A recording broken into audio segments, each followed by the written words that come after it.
সময় বদলাবে যদি তুমি বদলাতে চাও। জীবনে সবাই সফল হতে চায়, কিন্তু সবাই কি সফল হয়?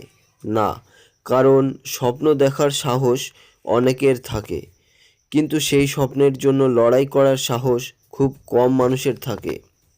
আজ তুমি যেখানে দাঁড়িয়ে আছো, হয়তো তোমাকে কেউ বিশ্বাস করে না, হয়তো তোমাকে নিয়ে হাসাহাসি হয়, কিন্তু মনে রাখবে, একদিন এই মানুষগুলোই তোমার উদাহরণ দেবে। যখন তুমি শুরু করবে, তোমার পাশে কেউ থাকবে না। বন্ধুরা মজা করবে, আত্মীয়রা বলবে এটা দিয়ে কিছু হবে না, ঘরের মানুষও সন্দেহ করবে।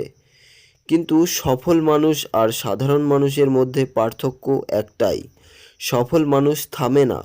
রাত জেগে কাজ করা, বারবার ব্যর্থ হওয়া, পকেটে টাকা না থাকা, মোবাইলের ডাটা শেষ হয়ে যাওয়া, তবুও আবার নতুন করে শুরু করা, এই জিনিসগুলোই একদিন তোমাকে আলাদা করে দেবে।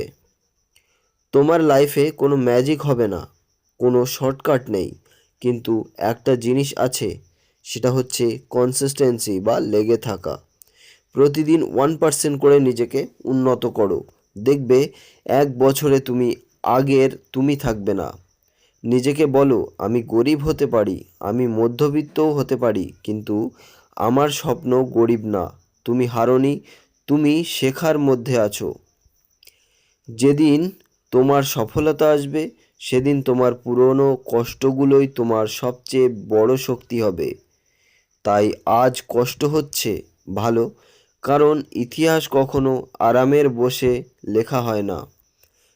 নিজের জন্য না পারলে তোমার মা বাবার জন্য করো, তোমার স্বপ্নের লাইফের জন্য করো। তোমাকে প্রমাণ করতেই হবে তুমি হারার জন্য জন্মাওনি। আজ একটা সিদ্ধান্ত নাও, আর কোনো অজুহাত না, আর কোনো ভয়ও না। শুরুটা ছোট হোক, কিন্তু শেষটা ইতিহাস হবে।